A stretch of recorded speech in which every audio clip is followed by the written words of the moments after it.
Secretary general Shri Bajrang Lal ബാംഗ്രാജിയാണ് നമ്മളോടൊപ്പം ഇന്നുള്ള സംസാരിക്കുന്നത്. അദ്ദേഹം ബേസിക്കലി ഒരു ചാർട്ടേഡ് അക്കൗണ്ടന്റ് ആണ്. നാൽക്കോ, കേന്ദ്ര ഗവൺമെന്റ് പ്രധാനപ്പെട്ട ഒരു പൊതുമേഖലാ സ്ഥാപനമായ നാൽക്കോയുടെ CMD, അതുപോലെ തന്നെ ഇന്ത്യൻ റെയിൽവേയുമായി ബന്ധപ്പെട്ട റൈറ്റ്സ് എന്ന് പറയുന്നതിന്റെ CFC ആയിരുന്നു. വിദേശ രാജ്യങ്ങളിൽ ഉൾപ്പെടെ നിരവധി പ്രോജക്റ്റുകൾ ഇന്ത്യ ഗവൺമെന്റിന് വേണ്ടി ചെയ്ത ഒരു വ്യക്തിത്വമാണ്. 2013 മുതൽ പൂർണ്ണ സമയം വിശ്വ ഹിന്ദു പരിഷത്തിന്റെ പ്രവർത്തനങ്ങളിൽ ഏർപ്പെട്ടിരിക്കുന്നു. അദ്ദേഹം ഇപ്പോൾ അന്താരാഷ്ട്ര സെക്രട്ടറി ജനറൽ എന്ന് പറയുന്ന പദവിയാണ് വഹിക്കുന്നത്. എല്ലാവർക്കും വിശ്വ ഹിന്ദു പരിഷത്ത്, പ്രത്യേകിച്ച് കേരളത്തിലെ മാധ്യമങ്ങൾ എപ്പോഴും ഒരു തെറ്റിദ്ധാരണാജനകമായി കാണുന്ന ഒരു പ്രസ്ഥാനമാണ് വിശ്വ ഹിന്ദു പരിഷത്ത്. മതപരിവർത്തനവുമായി ബന്ധപ്പെട്ട വിഷയങ്ങളിലൊക്കെ തന്നെ എപ്പോഴും വിശ്വ ഹിന്ദു പരിഷത്തിനെയൊക്കെ ഒരു മോശമെന്ന് പറയുന്നില്ല എങ്കിൽ പോലും ഒരു വല്ലാത്ത രീതിയിൽ ചിത്രീകരിക്കുന്ന പല പ്രസ്താവനകളും കേരളത്തിലെ മാധ്യമങ്ങളിൽ വരാറുണ്ട്. വളരെ തെറ്റിദ്ധാരണ പറ്റുന്ന സംഭവങ്ങളാണ് തന്നെ. ഇതുമായി ബന്ധപ്പെട്ട് മാധ്യമ സുഹൃത്തുക്കളായ നിങ്ങൾക്ക് ഏത് ചോദ്യവും ചോദിക്കാം. അദ്ദേഹം വ്യക്തമായ മറുപടി അഥവാ ആ വിഷയങ്ങളുമായി ബന്ധപ്പെട്ട് നൽകുന്നതാണ്. പ്രത്യേകമായ ഒരു വിഷയത്തിന് വേണ്ടിയുള്ള ഒരു പത്രസമ്മേളനമല്ല. വിശ്വ ഹിന്ദു പരിഷത്ത് അതിന്റെ പ്രവർത്തനങ്ങൾ, ദേശീയ തലത്തിൽ അതിന്റെ പ്രവർത്തന പദ്ധതികൾ, ഏതൊക്കെ വിഷയങ്ങളിലാണ് കൂടുതൽ ഫോക്കസ് ചെയ്തിരിക്കുന്നത് തുടങ്ങിയ കാര്യങ്ങളെ പറ്റിയൊക്കെ നിങ്ങളെ മാധ്യമപ്രവർത്തകരായ നിങ്ങൾക്ക് അദ്ദേഹത്തിനോട് സംവദിക്കാനുള്ള ഒരു അവസരം.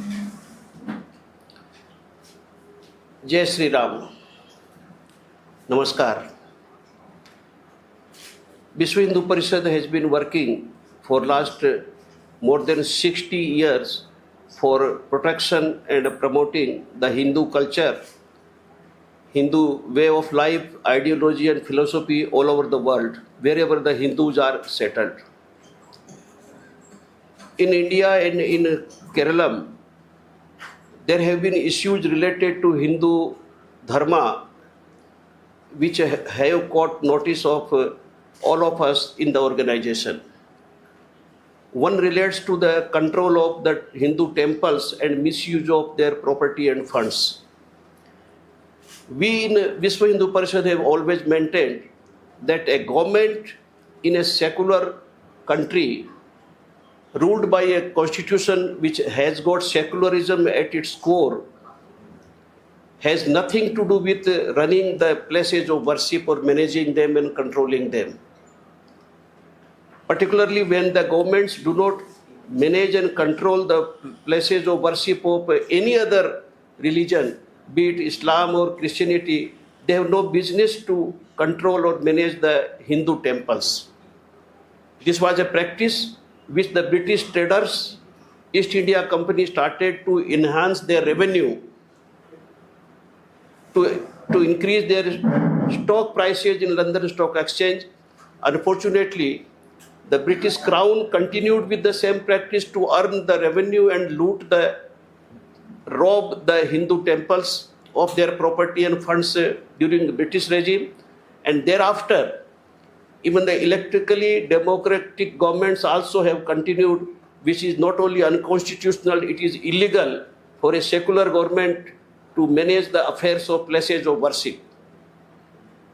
We have been demanding that all the governments, state governments should get out of the temples. They should not control or manage the affairs of the temple in any capacity, the way they don't intervene in other places of worship of other religions. They should be handed over to Hindu devotees. We have prepared a model that whom they should hand it over to.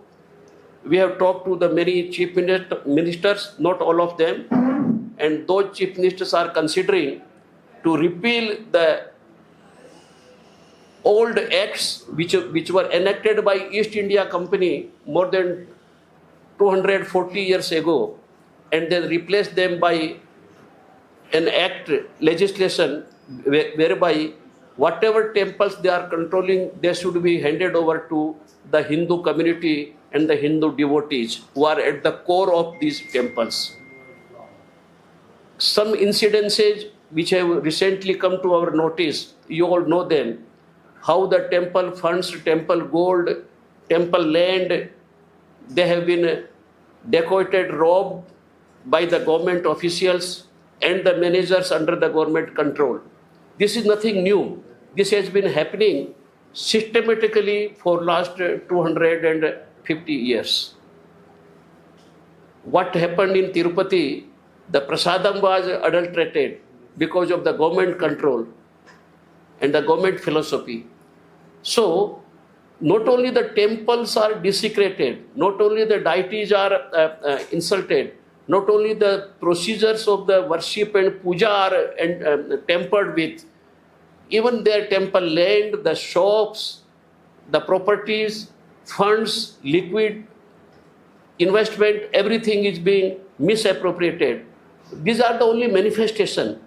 And this practice being in any case unconstitutional and irregular for a secular government, they should hand over the government control and management of the temples to the Hindu society and devotees. That's one. And the second is about reservation. Reservation for certain segment of the community.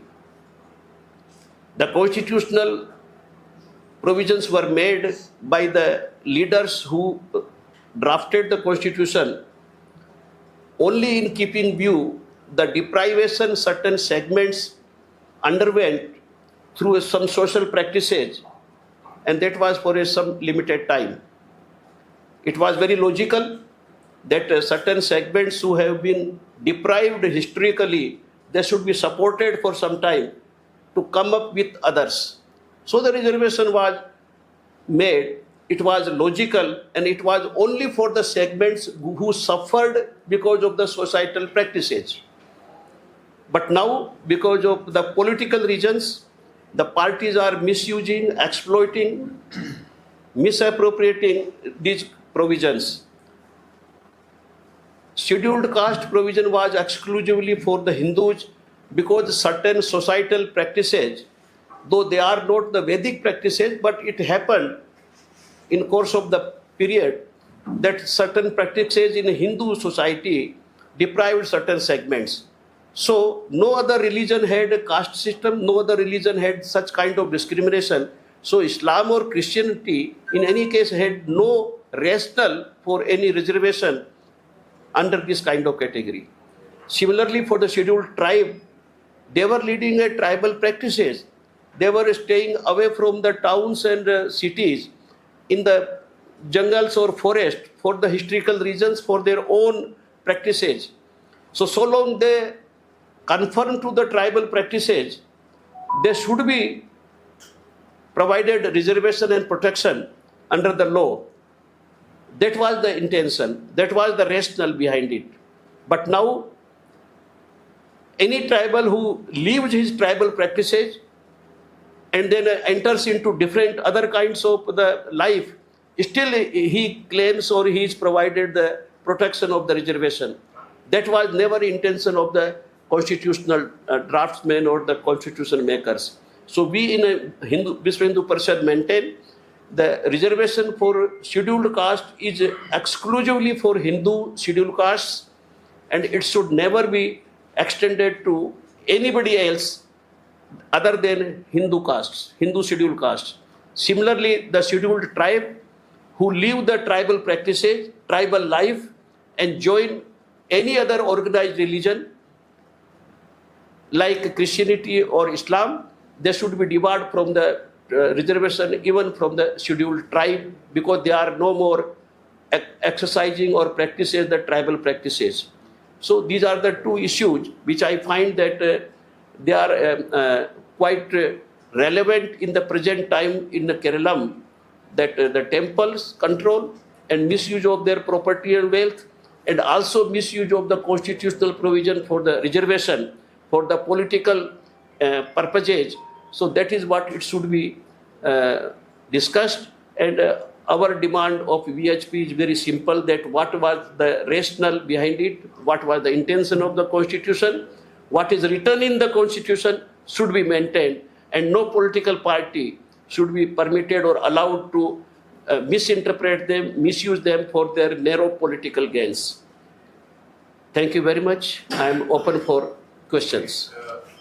The richest temple, it's considered, Padmanabha Swami temple is considered to be the richest temple, which is in Tiruvanthapuram.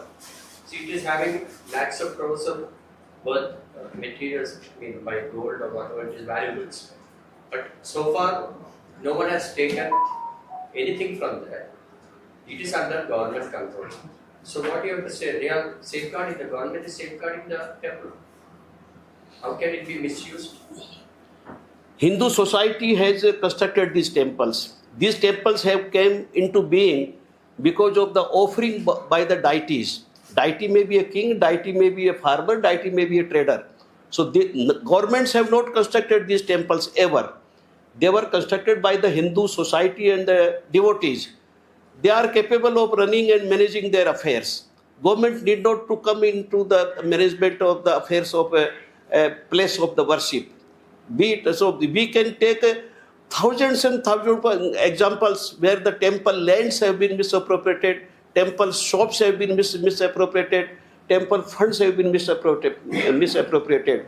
This Sabrimala gold or some other gold temples are these only latest few examples. Yes, Sri Padmanabha Swami temple is a very biggest temple, well-known temple, and it is also considered to be one of the richest temple in the world.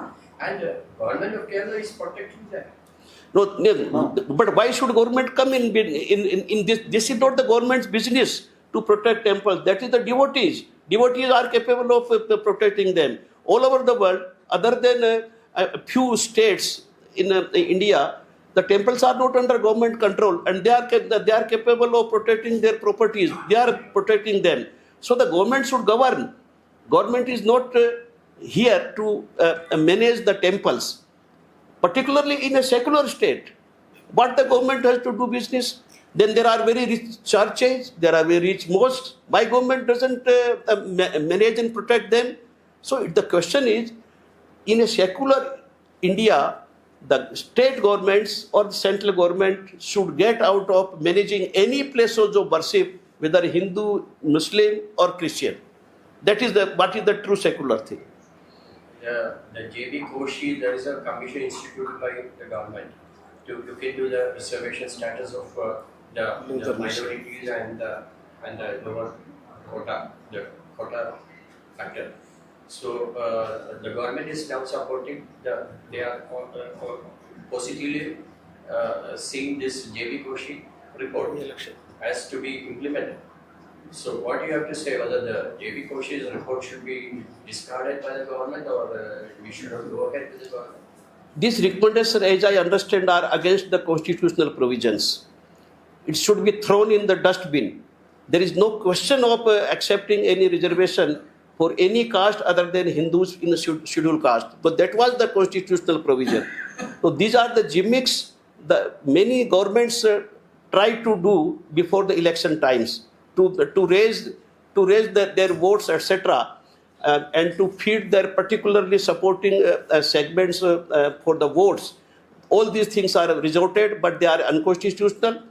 Supreme Court is already seized of this matter.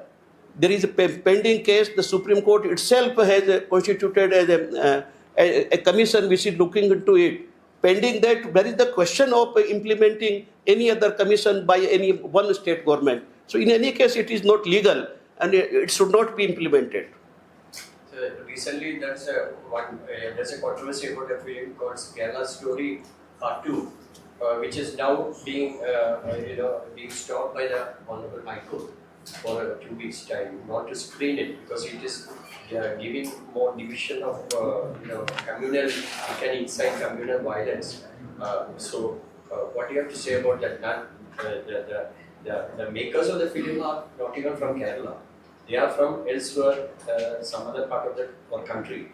And how you rate the film? That even there are scenes of forcefully feeding beef to one of the victims. So which there are also many trolls about coming out because that is not the culture of Kerala. That is what the people are saying. Even the Hindus, they consume beef. Maybe 10 or 15% of them would be not using beef. There are also cultural differences between many states, among states. If you go to Goa also, you will find these type of things they do take for food. And certain, do you accept that the Kerala's cultural and food habits should be respected and preserved. I have not seen the film, but I have seen the trailer, and I have seen the particular scenes you are talking about. Kerala has got a history. It is not a new place which has come into being in last 2000 or 3000 years. And there are recorded history that Kerala does not eat beef. And this these recordings are not by Indians or Hindus. They are by the Chinese travelers, Portuguese historians, etc. In the whole of Malabar, right from Kanyakumari up till Konkan and Gujarat, there was no practice of eating beef. So if somebody is trying to say that it is Kerala culture, it is not Kerala culture. 5-10% aberrations will be there in every country, every place, every religion, every community. They don't become the culture. They don't represent the culture. So I agree with you 100% that the eating beef is not the Kerala culture. I agree with you. But if some religious zealots, over zealots, in order to convert Hindus into their own religion, resort to some kind of cheating, some kind of frauds, some kind of forces, what is wrong to discuss in a society, in an open society? So long there are stray incidences, it is not an issue. There are crimes do happen, and the criminals don't represent the main society. But if it is an organized campaign, not related to one, not limited to one state, all over India, these are the cases regularly happening, every day they are happening, then it is not a matter to be confined to one state or one thing. It is the organized campaign going on all over and the number is now running into the thousands and lakhs. It is a matter of fact. Therefore, the issue needs to be raised. If a filmmaker or some has taken this issue for the sake of raising awareness in the society, awareness in the lawmaker, awareness in Hindus, what is wrong with that? Now the title is something, I don't know why they put it again, the Kerala story 2, because perhaps the Kerala story 1 started, so they have, in their own wisdom, I don't know, and I don't go against it or favor it, but fact remains the first case of conversion by cheating started in Kerala. And the word love jihad was coined by none other than Kerala High Court. And that was not related to Hindu girl. We all know about the case. It was related to a Christian girl who was cheated in love and then converted and then exported from India to the ISIS areas. We are aware. We know that. There were a few more cases by that time. Then more Hindu girls fell prey for it. So long it was a problem confined to a state and then very few in number, it was a criminal issue.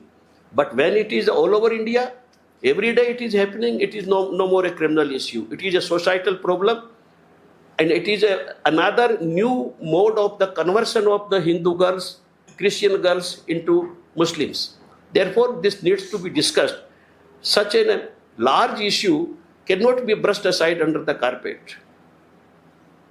One of the Christian pastors in North India, he was made forcefully to eat cow dung. That has come on several websites and so on. So, if anything, do you condemn such actions if it happens in India? Not only in Kerala or elsewhere, in India, is it permissible or do you condemn such acts? This is definitely a condemnable act. This, even if it is a solitary case, and I think it is solitary case you are quoting, even then it is condemnable. Nobody on earth has got right to force himself on other being. Whether it is a matter of the food or matter of religion or matter of the way of worship or study. We are in a free society. If a pastor has been subjected to this kind of force, that act is condemnable. We don't support this kind of acts. And then if the act is solitary, is it right even to discuss about that? Yes, if there have been 10, 20 cases, this is a problem which we need to tackle Otherwise, it is a solitary case. The government, the law should take it. It is a crime, and we don't support it. We don't support it. In very recent days, because I'm just checking because somebody is, because I'm not coming up with the questions, I'm taking more time from you. Sir, recently, BJP president, state president Rajiv Chandrasekhar ji told that he assured the Christian metropolitan that he is going to support minority status should be given to Christians. So, do you object that in this present scenario? Do you have any objection for that? Because BJP has already committed to that. I don't know whether it is pre-election they want any commitment. I don't know. But is it correct for him to say that the Christians should be favored for minority status? That's the question you should put to BJP and Mr. Chandrasekhar. I don't know the thinking behind that, and we are not concerned with that. We are not in politics. But since we are here to protect the Hindu community, Hindu ideology and Hindu philosophy, anything which threatens a Hindu way of life, we are concerned with. Providing some status to Christian community for their protection or for whatever reason, etc., it hardly matters to the Hindu community. Therefore, in VHP, we have never considered this issue to take any stand on this. Question full. Come to Kerala election. Come to Kerala elections. What is the prospect of BHP and what is the prospect of FDA? NDA. Coming as a player. No, we are not political party. NDA is an alliance of political parties. VHP is not a political party. We are not political party, so we are not part of NDA. What is your view? What's your vision of Kerala, next Kerala government? What is your vision? Again, you see, the formation of the government is an electoral process, which is the politics. So we are not part of the electoral politics. We never have fought election. We never raise our candidates, etc. So we are concerned with the Hindu way of life and Hindu philosophy all over the world. We have to protect the Hindus only. Other than that, the government or formation, democratic elections, we are not concerned with. That is not our job. Do you think some other issues to be discussed in this election? In election, no, we are not, again I repeat, we are not concerned with elections. Election is a democratic process which happens, but we in VHP are concerned with the Hindu religion, the protection of Hindu religion and Hindu philosophy and way of life. Yeah, Other than that, we are not concerned with the electoral issues. Some controversies are going regarding this Shabrimala. So that has to be discussed in this election. You see, as I explained in the beginning, Shabrimala gold theft is a very small issue. The larger issue is government should get out of the temples, management and control. Otherwise, these things keep on happening because the government system, bureaucratic system, political system is susceptible to be corrupt. It is susceptible to be corrupt. Not everybody is corrupt, but a few of them are.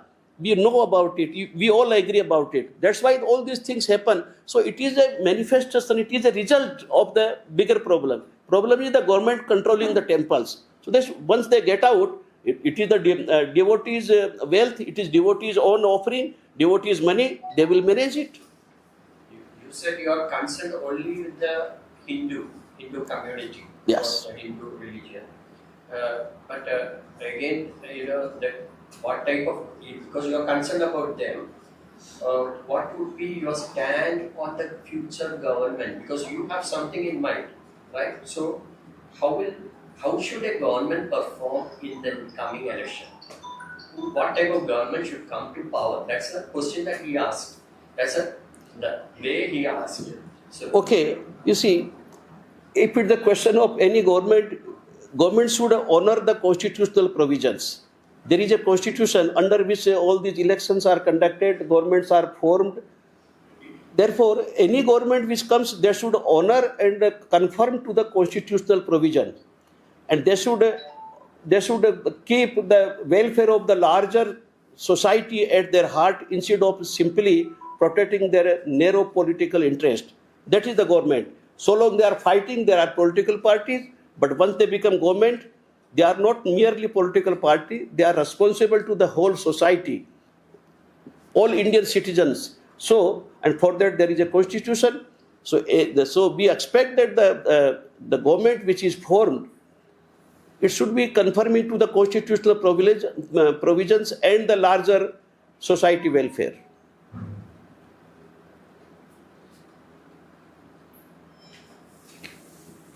Anything? Sir, what is the BHP stance in the political instability in Nepal? Political Instability in Nepal. Instability in Nepal. in Nepal. Nepal is a largely Hindu nation. 96% of its population of Hindu. VHP has been working there for a long time. And as I told, anywhere in the world, on the earth, there are Hindus, VHP is there. So we are there. But we don't involve in the political side of the thing. We restrict ourselves to the Hindu cultural, Hindu ideological and Hindu philosophical side only. Politics is a matter of the local laws. Somewhere it is kingdom, somewhere it is democracy, somewhere democracy is functional, somewhere it is dysfunctional. So whatever happened in Nepal, politically it is their own affair, own public affair. We, BHP, in India, we don't have any comment on that. But we are concerned about the safety of the Hindu temples, safety of Hindus there, definitely, and we are working on that.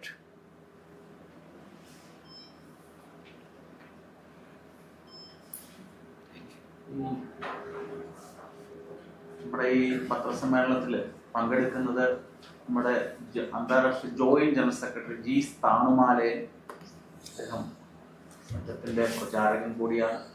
നമ്മുടെ വിശ്വഹിന്ദു പരിഷത്തിന്റെ സംസ്ഥാന working president Shri VR Rajasekharan, എൻ്റെ പേര് advocate Anil വിളയിൽ, വിശ്വഹിന്ദു പരിഷത്തിന്റെ സംസ്ഥാന general സെക്രട്ടറിയാണ്. ഒരു പ്രധാനപ്പെട്ട ഒരു കാര്യം കൂടെ ഈ അവസരത്തിൽ സൂചിപ്പിക്കാറുണ്ട്. നിങ്ങൾ ചോദിച്ചു JV കോശി കമ്മീഷൻ റിപ്പോർട്ടിനെ പറ്റി ചോദിക്കുകയുണ്ടായി. അന്താരാഷ്ട്ര സെക്രട്ടറി ജനറലുമായി ബന്ധപ്പെട്ട കൂടുതൽ വിവരങ്ങൾ ലഭ്യമായിട്ടില്ല, കഴിഞ്ഞ ദിവസം മാത്രമാണ് പുറത്തു വന്നത്. തീർച്ചയായിട്ടും അത് ഒരു ക്രൈസ്തവ പ്രീണന നയത്തിന്റെ ഭാഗമായിട്ടാണ് ഈ തെരഞ്ഞെടുപ്പ് അടുത്ത സാഹചര്യത്തിൽ സർക്കാർ ഇത് പുറപ്പെടുവിച്ചിരിക്കുന്നത്. അതിനകത്ത് ഭരണഘടനാ വിരുദ്ധമായ ധാരാളം കാര്യങ്ങളുണ്ട്, മതപ്രീണനപരമായ കാര്യങ്ങളുമുണ്ട്. അക്കാര്യങ്ങൾ നിങ്ങളുടെ ശ്രദ്ധയിലേക്കൊന്ന് കൊണ്ടുവരിക. ഒന്നാമത്തെ കാര്യം, ബഹുമാനപ്പെട്ട സുപ്രീം കോടതി ഒക്കെ തന്നെ പല പ്രാവശ്യവും സംവരണം 50% മുകളിലേക്ക് കടക്കരുത് എന്ന് പല വിധികളിൽ കൂടെ പ്രസ്താവിച്ച സാഹചര്യത്തിൽ ഈ JV കമ്മീഷൻ റിപ്പോർട്ട് നടപ്പാക്കുകയാണെങ്കിൽ ആ സംവരണം 50% മുകളിലേക്ക് പോകാനുള്ള സാധ്യത വളരെ കൂടുതലാണ്. അതൊക്കെ തീർച്ചയായിട്ടും നിയമപരമായിട്ട് തന്നെ വിശ്വഹിന്ദു പരിഷത്ത് അതിനെ നേരിടാൻ തയ്യാറായിരിക്കുകയാണ്. രണ്ടാമത്തെ കാര്യം, ഇപ്പോൾ നിലവിലെ രാജ്യത്തെ നിയമം അനുസരിച്ചുകൊണ്ട് ഒരാളുടെ ജാതി അല്ലെങ്കിൽ നേറ്റിവിറ്റി തുടങ്ങിയ സർട്ടിഫിക്കറ്റുകൾ കൊടുക്കാനുള്ള അധികാരം റവന്യൂ ഉദ്യോഗസ്ഥർക്കാണ്. അത് ലത്തീൻ കത്തോലിക്ക വിഭാഗത്തിലെ ബിഷപ്പുമാർക്ക് ആ അധികാരം കൊടുക്കത്തക്ക രീതിയിലേക്ക് പിണറായി സർക്കാർ അധപ്പതിച്ചു എന്നുള്ളത് എടുത്തു പറയേണ്ട ഒരു കാര്യമാണ്. ഇനി തൊട്ട് ലത്തീൻ കത്തോലിക്ക ബിഷപ്പുമാരുടെ റെക്കമെൻഡേഷന്റെ അടിസ്ഥാനത്തിലാണ് വില്ലേജ് ഓഫീസർമാരെ ഒരാളുടെ ജാതി നിശ്ചയിച്ചുകൊണ്ട് സർട്ടിഫിക്കറ്റ് കൊടുക്കേണ്ടത് എന്നുള്ളതാണ് ഈ JV കമ്മീഷൻ റിപ്പോർട്ടിൽ പറയുന്നത്. നേരത്തെ 1947 മുമ്പ് മതപരിവർത്തനം ചെയ്ത ലത്തീൻ കത്തോലിക്കർക്ക് മാത്രമായിരുന്നു സംവരണം ഉണ്ടായിരുന്നത്. ഇനി അത് മാറാൻ പോവുകയാണ്. അതേപോലെ തന്നെ ധാരാളം ക്രൈസ്തവ പ്രീണനപരമായിട്ടുള്ള ധാരാളം റെക്കമെൻഡേഷനുകൾ ഈ JV കമ്മീഷൻ റിപ്പോർട്ടിനകത്തുണ്ട്. ഏകദേശം 248ഓളം റെക്കമെൻഡേഷനുകളുണ്ട്. അതിനകത്ത് ഒരെണ്ണം നമുക്കറിയാം, കേരളത്തിൽ തന്നെ ഈ മദ്രസകൾക്കുള്ള വെൽഫെയർ ബോർഡ് ഉണ്ട്, വെൽഫെയർ ഫണ്ട് ഉണ്ട്. അതേപോലെ സമാന സാഹചര്യത്തിലെ സൺഡേ സ്കൂളുകൾക്കും അതേ സ്വഭാവത്തോടു കൂടിയ ഒരു സംവിധാനം ആരംഭിക്കണമെന്നും ഈ JV കമ്മീഷൻ റിപ്പോർട്ടിൽ പറയുന്നു. അതിനകത്ത് മറ്റൊരു വസ്തുത നോക്കുമ്പോൾ, കഴിഞ്ഞ ഡിസംബർ മാസത്തിലെ ബഹുമാനപ്പെട്ട കേരള ഹൈക്കോടതിയുടെ ദേവസ്വം ബെഞ്ച് ഈ മതപാഠശാലകൾ, ദേവസ്വം ബോർഡിന്റെ കീഴിലുള്ള മതപാഠശാലകൾക്ക് ഗ്രാന്റ് കൊടുക്കണമെന്നും അതിനെപ്പറ്റി പഠിക്കാൻ വേണ്ടി ഒരു കമ്മീഷനെ ചുമതലപ്പെടുത്തണമെന്നും 4 മാസത്തിനകം തീരുമാനമെടുക്കണമെന്നും സംസ്ഥാന സർക്കാരിനോട് ആവശ്യപ്പെട്ടിട്ടുണ്ട്. പക്ഷെ നാളിതുവരെ ആ വിഷയത്തിൽ ഒരു തീരുമാനമെടുത്തിട്ടില്ല. ഹൈന്ദവ താല്പര്യങ്ങൾ വരുമ്പോൾ സർക്കാർ ഒരു നയവും, ഈ ഇലക്ഷൻ വരുന്ന സാഹചര്യത്തിലെ ന്യൂനപക്ഷ വോട്ട് കിട്ടാൻ വേണ്ടി ഇത്തരത്തിലുള്ള ഒരു തീരുമാനം എടുക്കുകയും ചെയ്തിരിക്കുകയാണ്. അതാണ് അദ്ദേഹം നേരത്തെ സൂചിപ്പിച്ചത്. JB കമ്മീഷൻ റിപ്പോർട്ടിനെതിരെ വിശ്വ ഹിന്ദു പരിഷത്ത് വളരെ ശക്തമായ രീതിയിൽ സമരപരിപാടികളും നിയമപരമായിട്ടുള്ള പോരാട്ടങ്ങളും സംഘടിപ്പിക്കാൻ തീരുമാനിച്ചിരിക്കുകയാണ്. നമ്മൾ നോക്കേണ്ടതുണ്ട്, ഹിന്ദു ബുദ്ധ ജൈന വിഭാഗങ്ങളിലെ പട്ടിക വിഭാഗങ്ങൾക്ക് മാത്രം കിട്ടിക്കൊണ്ടിരുന്ന സംവരണം ക്രൈസ്തവ ജാതികൾക്ക്, ജാതി ഇല്ല എന്നാണ് പറയുന്നത് ക്രൈസ്തവര്, ഹിന്ദുമതത്തിലെ ജാതി വ്യവസ്ഥയെ ഉണ്ട് എന്ന് പറഞ്ഞുകൊണ്ട് മതം മാറിയവരാണ് ഈ ക്രൈസ്തവ വിഭാഗത്തിലേക്ക് പോയിട്ടുള്ളവരെന്നാണ് വിശ്വസിക്കുന്നത്.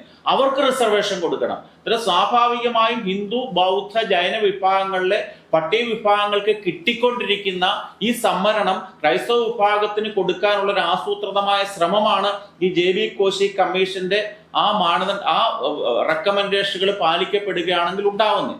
അത് തീർത്തും അപലപനീയമായിട്ടുള്ള സംഭവമാണ്, ഭരണഘടനാ വിരുദ്ധമാണ്, ഹൈന്ദവ വിരുദ്ധമാണ്. അതുകൊണ്ട് വിശ്വ ഹിന്ദു പരിഷത്ത് ശക്തമായിട്ട് അതിനെതിരെയുള്ള നിയമ നടപടികളുമായിട്ട് മുമ്പോട്ട് പോകും. നിലവിലെ പട്ടിക വിഭാഗം പിന്നോക്ക ക്രൈസ്തവ വിഭാഗങ്ങൾക്ക് 4% സംവരണമാണുള്ളത്, അത് 6 കൂട്ടണം. അതേപോലെ തന്നെ ന്യൂനപക്ഷ വിഭാഗങ്ങൾ നടത്തുന്ന വിദ്യാഭ്യാസ കേന്ദ്രങ്ങളിലെ ഈ പട്ടികജാതി സീറ്റുകൾ ഫില്ലായില്ല എങ്കിൽ കമ്മ്യൂണിറ്റി കോട്ടയിൽ കൂടി അത് ഫില്ല് ചെയ്യണം. ഈ തീരുമാനങ്ങളൊന്നും ഒരു തരത്തിലും അംഗീകരിക്കാൻ സാധ്യതയുള്ള കാര്യങ്ങളല്ല.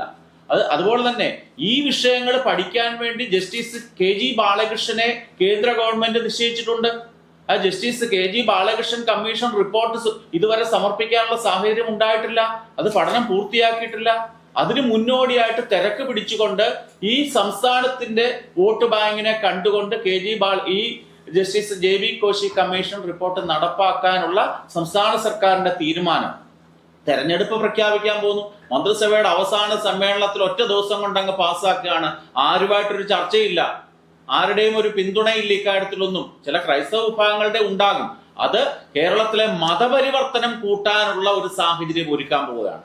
മതപരിവർത്തനം എന്ന് വെച്ചാൽ ലത്തീൻ കത്തോലിക്ക ബിഷപ്പുമാരാണ് ഇനി കളക്ടർമാരുടെ ചുമതല നിർവഹിക്കാൻ പോകുന്നത്. ജാതി സർട്ടിഫിക്കറ്റ് കൊടുക്കുന്ന അവരാണ്. നിങ്ങൾ ഞങ്ങളിലേക്ക് വരൂ, ഞങ്ങൾ ജാതി സർട്ടിഫിക്കറ്റ് തരാം, നിങ്ങൾ മതപരിവർത്തനം ചെയ്യപ്പെടുകയാണെങ്കിൽ സംവരണം കിട്ടും എന്ന രീതിയിൽ പ്രലോഭിപ്പിച്ചുകൊണ്ട്, ഭീഷണിപ്പെടുത്തിക്കൊണ്ട്, വാഗ്ദാനങ്ങൾ നൽകിക്കൊണ്ട് മതപരിവർത്തനം ചെയ്യാനുള്ള ശ്രമം ഏതെങ്കിലും കോണിൽ നിന്ന് ഈ കമ്മീഷൻ റിപ്പോർട്ടിന്റെ മറവിൽ നടക്കുകയാണെങ്കിൽ അതിനെ ശക്തമായിട്ട് തന്നെ വിശ്വ ഹിന്ദു പരിഷത്ത് നേരിടാൻ പോവുകയാണ്. അതിനെ കോടതികളിൽ കൂടെയും അല്ലാത്ത പ്രത്യക്ഷ സമരമാർഗങ്ങളും അവലംബിക്കാൻ വിശ്വ ഹിന്ദു പരിഷത്തിനെ നിർബന്ധിതമാക്കുന്ന ഒരു സാഹചര്യമാണ് സംസ്ഥാന സർക്കാർ ഒരുക്കിയിരിക്കുന്നത്. തീർത്തും ഭരണഘടനാ വിരുദ്ധമാണ്, നിലവിലുള്ള റിസർവേഷൻ പോളിസികൾക്ക് വിരുദ്ധമാണ് JB കോശി കമ്മീഷൻ റിപ്പോർട്ടിനകത്ത് പറഞ്ഞിരിക്കുന്നത്. ക്രൈസ്തവ സഭയിൽ ജാതി ഇല്ലല്ലോ, ക്രൈസ്തവ വിഭാഗങ്ങളല്ലേ ഉള്ളൂ, സഭകളുണ്ടല്ലോ. സഭകള് അത് ജാതിയല്ലല്ലോ, ജാതിയല്ലല്ലോ. സഭ എന്ന് പറയുന്നത് വിഭാഗമാണ്. ക്രൈസ്തവന്റെ പല മേൽ അധ്യക്ഷന്മാരുടെ കീഴിൽ പ്രവർത്തിക്കുന്ന വിഭാഗങ്ങളാണ്. ആ വിഭാഗം എന്ന് പേര് കൊടുത്താലും അതിനെയൊക്കെ ജാതിയായിട്ട് തന്നെ പരിഗണിക്കാൻ സാധിക്കത്തുള്ളൂ. ഈ അവരുടെ ഇടയിൽ പോലും സവർണ ക്രൈസ്തവരും പിന്നോക്ക ക്രൈസ്തവരും പട്ടികജാതി ക്രൈസ്തവരും ഇന്നുമുണ്ട്. അതൊന്നും രേഖകളിൽ ഇല്ല എന്ന് മാത്രമേ ഉള്ളൂ. ക്രിപ്റ്റോ ക്രിസ്ത്യൻസും അവരുടെ ഇടയിൽ വളരെ കൂടുതലാണ്. ഹിന്ദു നാമധാരികളായി രേഖകളിൽ പേരുകൾ കൊടുക്കുകയും വിശ്വാസ സംഹിതകൾ അനുസരിച്ച് അവർ ക്രൈസ്തവരായി പ്രവർത്തിക്കുകയും ജീവിക്കുകയും ചെയ്യുന്നുണ്ട് എന്നുള്ളത് യാഥാർത്ഥ്യമാണ്. അതിനെ ജാതിയായിട്ട് ഞങ്ങൾ കരുതുന്നുള്ളൂ. പിന്നെ ഒരു സഭയുടെ മെമ്പർ ഇന്ന സഭയിൽ, കത്തോലിക്ക സഭയില്, ലത്തീൻ സഭയില് ഉള്ള ഒരാളാണെന്ന് സർട്ടിഫൈ ചെയ്യാനായിട്ട് കളക്ടറിന് സാധിക്കില്ലല്ലോ. അതിൻ്റെതായിട്ടുള്ള പുരോഹിതനോ അല്ലെങ്കിൽ ആ ഒരു സഭയുടെ മേലധ്യക്ഷന് സാധിക്കും. നിലവിൽ എങ്ങനെയാ കൊടുക്കുന്നത്? നിലവിലെ റവന്യൂ ഉദ്യോഗസ്ഥരെ അന്വേഷണം നടത്തിയതിന്റെ അടിസ്ഥാനത്തിലാണ് കൊടുക്കുന്നത്. ലത്തീൻ കത്തോലിക്കരാണ് എന്ന് കാണിക്കാൻ നിലവിൽ എങ്ങനെ ഒരു റവന്യൂ ഉദ്യോഗസ്ഥൻ കിർത്താഡ്സ് എന്ന് പറയുന്ന ഒരു സംവിധാനം സർക്കാരിനുണ്ട്. ഓരോ വ്യക്തിയുടെയും ജാതിയുടെ റൂട്ട് തേടി കണ്ടുപിടിക്കത്തക്ക രീതിയിലുള്ള സർക്കാർ സംവിധാനമാണ് കിർത്താഡ്സ്, കേട്ടിട്ടുണ്ടാകുമല്ലോ. അതേപോലെ സർക്കാർ സംവിധാനം ഉപയോഗിക്കുകയാണ് വേണ്ടത്. അല്ലാതെ ഒരു പുരോഹിതന്, ഒരു ബിഷപ്പ് എഴുതി ഇദ്ദേഹം ലത്തീൻ കത്തോലിക്കനാണ്, ഇത്ര വർഷമായി ഞങ്ങളുടെ ആചാരത്തിൽ അനുഷ്ഠിക്കുന്നു, അതുകൊണ്ട് വില്ലേജ് ഓഫീസർ സർട്ടിഫിക്കറ്റ് കൊടുക്കണമെന്നും തെറ്റായ നടപടിയാണ്. അത് തെറ്റായ ഒരു കീഴ്വഴക്കം സൃഷ്ടിക്കും. അതിന് യാതൊരു സംശയവുമില്ല. മതപരിവർത്തനത്തിന്റെ തോത് കൂട്ടാൻ ഉപകരിക്കുന്ന ഒരു കുറുക്ക് വഴിയായിട്ട് JB കമ്മീഷൻ റിപ്പോർട്ടിനെ കാണണം. അത് മതപുരോഹിതരല്ല കൊടുക്കേണ്ട, അത് ഹിന്ദു മതപുരോഹിതനുമല്ല കൊടുക്കേണ്ട, ക്രൈസ്തവ മതപുരോഹിതനുമല്ല കൊടുക്കേണ്ട, സർക്കാർ ഉദ്യോഗസ്ഥർ, അക്കൗണ്ടബിലിറ്റി ഉള്ള, സർക്കാരിനോടും സിസ്റ്റങ്ങളോടും നിയമവ്യവസ്ഥയോടും അക്കൗണ്ടബിലിറ്റി ഉള്ള സർക്കാർ ഉദ്യോഗസ്ഥൻ കൊടുക്കേണ്ട സർട്ടിഫിക്കറ്റ് പുരോഹിതൻ കൊടുക്കാൻ പാടില്ല. അത് എന്ത് രീതിയാണ്, എന്ത് ന്യായമാണുള്ളത്? 47-ന് മുമ്പുള്ള ജനനത്തിന്റെ രേഖകളൊക്കെ ഉണ്ട്. ഈ രാജ്യത്തെ എല്ലാ സംസ്ഥാന സർക്കാരിന്റെ കയ്യിൽ കിർത്താഡ്സ് പോലുള്ള ഏജൻസികളുടെ കയ്യിൽ ഉണ്ടല്ലോ. ഇപ്പോഴും അങ്ങനെ തന്നെയാണല്ലോ അന്വേഷണം നടത്തി സർട്ടിഫിക്കറ്റ് കൊടുക്കുന്നത്. നിന്ന നിപ്പിൽ അത് കത്തോലിക്ക ബിഷപ്പ് കൊടുക്കണമെന്ന് പറഞ്ഞത് തെറ്റാണ്. അതിനെ നമുക്ക് പ്രോത്സാഹിപ്പിക്കാൻ ഒക്കില്ല. നിലവിലെ നിയമം അനുസരിച്ച് ഏതൊരു ജാതി സർട്ടിഫിക്കറ്റും കൊടുക്കാനുള്ള അധികാരം റവന്യൂ ഉദ്യോഗസ്ഥന്മാരിൽ മാത്രം നിക്ഷിപ്തമാണ്. അത് എന്തിനു മാറ്റുന്നു? രണ്ടാമത് അങ്ങ് ചോദിച്ച് ശ്രീപത്മനാഭസ്വാമി ക്ഷേത്രത്തെ സംബന്ധിച്ച് അതിന് സംസ്ഥാന സർക്കാർ സുപ്രീം കോടതിയിൽ കേസ് ഫയൽ ചെയ്തു. ഇതിന്റെ പരമാധികാരം ഞങ്ങൾക്ക് കിട്ടണം എന്ന് പറഞ്ഞുകൊണ്ട് എതിർ കക്ഷികളായിരുന്നു തിരുവിതാംകൂർ രാജകുടുംബവും ഒക്കെ തന്നെ. ആ കേസിൽ വിധി ഉണ്ടായതിന്റെ അടിസ്ഥാനത്തിലാണ് തിരുവിതാംകൂർ രാജകുടുംബം പറഞ്ഞു, ഞങ്ങൾക്ക് അവിടെ ആരാധനാ സ്വാതന്ത്ര്യം മാത്രം മതി, ഉടമസ്ഥാവകാശം വേണ്ട. ഇതിനനുസരിച്ച് സുപ്രീം കോടതി കേന്ദ്ര ഗവൺമെന്റിനോടും അതേപോലെ തന്നെ സംസ്ഥാന സർക്കാരിനോടും പ്രതിനിധികളെ നിശ്ചയിക്കാൻ അവകാശപ്പെട്ടു.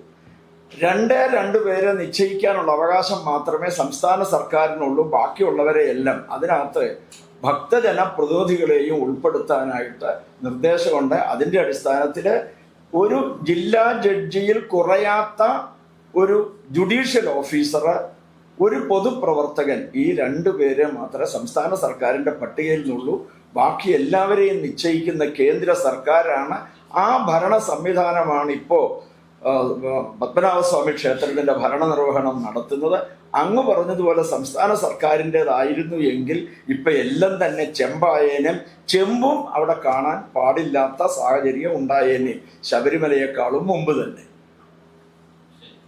സന്തോഷം.